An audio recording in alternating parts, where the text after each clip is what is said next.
Yo tengo un sintagma que no apareció en tu texto. Es el de nación multicivilizatoria, digamos. ¿Esa noción de nación multicivilizatoria sería una imposibilidad o es simplemente algo que no hemos procesado todavía lingüísticamente o conceptualmente? Sin embargo, la pregunta es, en última instancia, ¿es eso lo que propone García Linera, lo que le gustaría? Es decir, la noción de nación multicivilizatoria podría también definirse como nación de naciones. Ese es el posible horizonte del proyecto nacional de García Linera y, por lo tanto, ¿qué vinculación hay entre nación de naciones y comunismo como horizonte inevitable del presente? Contesto la pregunta respecto al texto del 2004, que es significativamente antes del momento en que él empieza a tener un papel institucional. Y lo que apunta en este ensayo es que son las dos dimensiones importantes, la multinacional y la multicivilizatoria. En la noción de multicivilizatorio, lo que a mí me parece ser más importante es la idea que hay que mantener dos dimensiones productivas y dos dimensiones de la política, porque lo que corresponde a la forma comunidad respecto a la democracia es una forma de democracia muy diferente respecto a la democracia liberal. Es decir, no puede darse lo multinacional sin una dimensión que reconozca otra manera de concebir la democracia, que es la forma de la democracia comunal. El concepto de multicivilizatorio es mucho más radical que el concepto de multinacional. Y para mí él está planteando que uno no es suficiente sin el otro. No es suficiente reconocer las otras naciones si en el Estado boliviano no se reconoce las dobles maneras de entender la democracia y los dobles... ¿Pero tú crees que él busca ese pacto de unidad? O sea, ¿busca nación de naciones o busca solo Estado de naciones? Porque la pregunta tiene muchas explicaciones. Quizás algunas de las críticas recientes que ha recibido, como que se está moviendo hacia una nación popular y ha abandonado otra, viene de ahí. Sí, probablemente. Pero en teoría sí que lo busca. Pues que lo haya logrado, esto está a ellos quizá dar más informaciones. Sí, yo creo que hay una tensión muy importante, ¿no?, en sus textos en ese sentido, y tu pregunta yo creo que de alguna forma es una pregunta que para el texto, o este texto particular, ¿no?, que es muy bueno, pero a esta pregunta no contesta. Yo creo, o más bien que para mí, claro, esta nación multicivilizatoria necesariamente sería plantearse reconsiderar lo que sería esta relación entre las naciones regionales de la región. Ahora, como tú dices, cuando él dice que la nación siempre implica una etnia, ¿verdad? Eso parece, es una relación de tensión para mí. Y es que desde el momento en que el punto es construir una nueva etnicidad ficticia, para usar las palabras de Balibar, y hacemos de esta etnicidad ficticia la idea de plurinacional, hay que antes como hipostasiar las identidades en juego para que pues puedan entrar, entonces como que la historicidad queda siendo una dimensión solamente de la nación boliviana. Las otras como que tienen que dejarla, esa es mi lectura, por lo menos lo que intentaba plantear, es que como que se pierda la dimensión histórica de las naciones involucradas en lo plurinacional.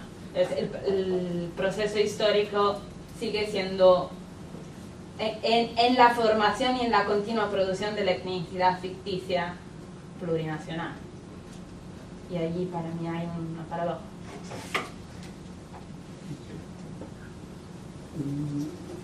Solo como dato, ¿no?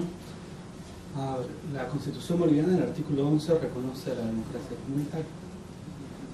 En el proceso constituyente se discutió mucho el concepto de ciudadanía, porque bajo el criterio de ciudadanía se uniforma a todos los seres humanos con mismos derechos. Y había los criterios bien a lo que indica de ciudadanía diferenciada, multicultural, pero que también había un problema porque no es los indígenas y los no indígenas, sino son, se puede decir, los no indígenas y una pluralidad gigante de prácticas de gobierno. Entonces no se puede establecer un código. En ese sentido, al ser reconocida la democracia comunitaria en el artículo 11, el estatus de ciudadanía se deja en el artículo 30 al ejercicio de sus propias prácticas en los distintos niveles institucionales, instituciones políticas, instituciones jurídicas, etc., ¿no? Entonces se genera ese despliegue. Y ahí, por ejemplo, las distintas formas de gobierno indígena que están reconocidas y además pueden mandar incluso representantes a determinadas instancias departamentales. Por ejemplo, la Asamblea Departamental para la Constitución está conformada por una porción de representantes indígenas, elegidos conforme a sus normas y procedimientos propios. Utilizan ese término de la Constitución, norma y procedimiento propio. En ese sentido, la Constitución en ningún momento estaría diciendo que a futuro van a dejar de ser naciones. Más bien, las potencia y potencia sus formas de organización, ¿no? ¿Puedo hacer yo una pregunta? Sí, no, para culminar, había una discusión respecto a un nombre de la institución Tribunal Constitucional Plurinacional. Está constituida por 7 miembros, de los cuales 3 provienen de naciones y pueblos indígenas originarios campesinos. Y el tema era que cómo va a ser su sentencia, porque la sentencia de este tribunal define el derecho. Entonces, obedeciendo a quién, ¿no? Entonces, ahí pues, lo menos se esbozaron algunas de las intenciones de que ese espacio de lo común no tendría que ser común a ninguno de ellos, ¿no? O sea, tendría que ser ficticio, no podría ser natural, sino tiene que ser ficticio, tiene que ser político y tiene que tener solamente referencia a ese caso concreto, no sentar jurisprudencia para casos futuros. Ese era un debate. En ese sentido, se respetaba, o por lo menos se intentaba respetar, las formas de comprensión del derecho de cada nación. Entonces, en ese sentido, la decisión del tribunal adquiría una connotación política.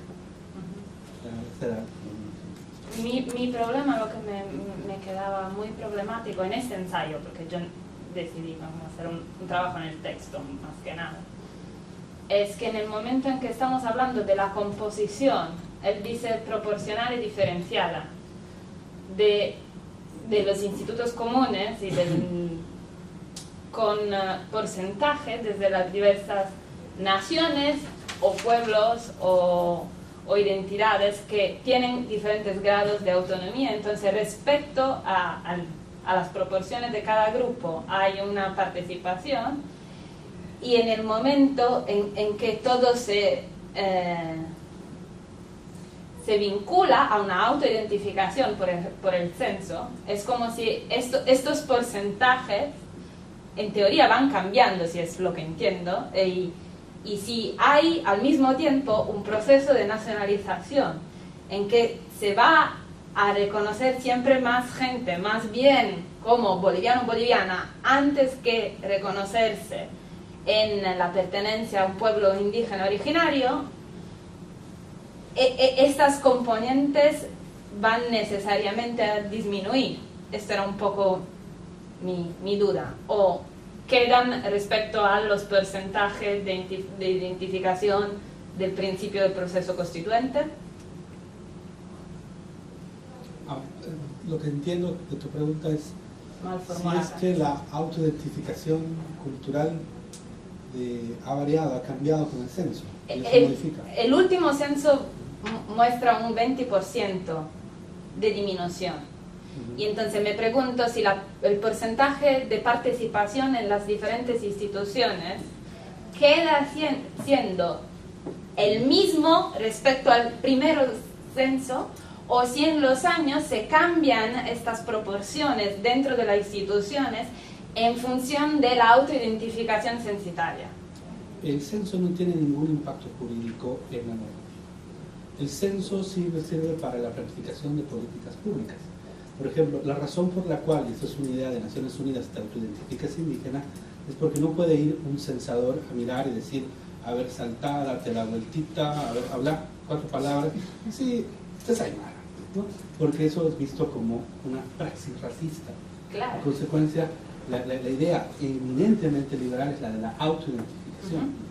Ese evento de la autoidentificación aparece adscrito dentro de la normativa internacional de derechos humanos, específicamente para saber dónde se encuentran tus poblaciones vulnerables. Dentro de la maquinaria, por ejemplo, de derechos humanos en Bolivia, tú tienes, por ejemplo, mujeres con una población vulnerable, niños con una población vulnerable, prostitutas con una población vulnerable, ancianos con una población vulnerable, indígenas con una población vulnerable. Entonces, los niveles de censo sirven para cruzar en última instancia si pobreza va acompañada de ser indígena o no, y en ese sentido te sirve como herramienta para política pública. Más no tiene o sea, no es un referendo de connotación política como para definir algo. En consecuencia, la praxis de las organizaciones indígenas, así se hayan autorreconocido todos ellos como no indígenas, va a mantenerse, va a continuar. Entonces también los porcentajes. Si no te autoidentificabas boliviano, es decir, mestizo, en última instancia te quedabas como indígena. O la otra campaña de desinformación era colocar el tema del mestizaje como paralelo al indígena. Los reclamos que hacíamos los abogados era de que el censo es una herramienta de política pública. Y como herramienta de política pública que todos se identifiquen mestizo, lo único que van a hacer es no sacar una foto fidedigna de dónde están las comunidades indígenas, porque el mestizo no es ni una lengua, no es ni una... O sea, claro, o sea, lo que necesitas saber es dónde están tus comunidades indígenas, y en última instancia, dónde esas comunidades indígenas han perdido lengua, dónde esas comunidades indígenas están perdiendo sus instituciones, y si el Estado es plurinacional, potenciarlas. Es en ese sentido que había una crítica al tema del censo, ¿no? Porque mucha gente quiere darle efectos performativos a ese censo. Pero que si no lo tiene, la identificación de naciones dentro de la nación plurinacional queda históricamente hipostaciada en el momento de la Constitución, porque si en este momento se determinan los porcentajes de participación en la institución de cada nación, y la nación es una construcción histórica, pues desde este momento deja de serlo. Y el único desarrollo histórico que sigue es lo del plurinacional. Si se hace una campaña distinta y un nuevo censo, van a volver a emerger. O sea, lo más gracioso es de que vayan a existir las canciones y pueblos indígenas conforme a la campaña que se realiza antes de hacer el censo. Discúlpame, pero puede volver a aparecer 20, 30, 40% si hace una campaña distinta. Para mí era más bien un problema teórico, no sé cómo si me explico. No define la existencia del pueblo indígena. O sea, mucho se ha criticado el censo de que estaba utilizando herramientas erróneas. ¿No? No, la misma pregunta, manera de formular la pregunta es muy significativa. ¿La pregunta de Gareth? No, simplemente que el censo, cualquier censo, ¿no? A lo mejor no tiene una connotación jurídica, pero económica sí, ¿no? O sea, tiene que estar directamente relacionada con la distribución de los recursos a las comunidades, ¿no? Entonces, algo que no me queda muy claro es cómo un censo que está íntimamente relacionado a la distribución de recursos en una sociedad donde hay menos identificación con lo indígena, cómo eso no puede afectar a las comunidades que sí se identifican como indígenas.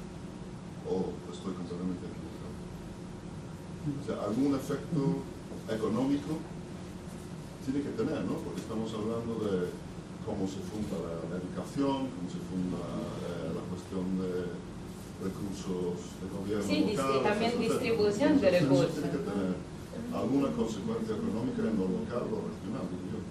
O sea, en ese sentido tendría que revisar la normativa boliviana, pero es un indicador el censo, porque es un indicador que sirve para el desarrollo y la construcción de política pública, pero no es el único, porque, por ejemplo, dentro de la misma Constitución, la construcción de la política pública, ya sea a partir de un PI o un POA, o sea, un programa estratégico de una institución o un programa operativo de ejercicio de recursos, se la hace con una amplia participación de la gente.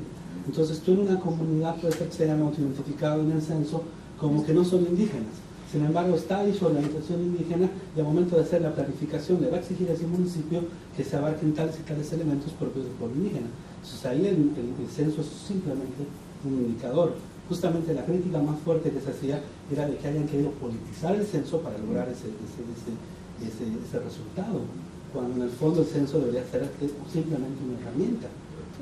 Esa es la crítica más fuerte. O sea, la politización del censo. Claro, ¿cómo han utilizado el censo para señalar que no hay pueblos indígenas? Es imposible de que en 10 años desaparezca el 20% de los pueblos indígenas de Bolivia. Eso significa que estamos con campos de concentración. O sea, esa sería la respuesta. Y sería interesante ver cómo van a emerger los pueblos indígenas conforme a otra coyuntura en la que se arma el censo, ¿no?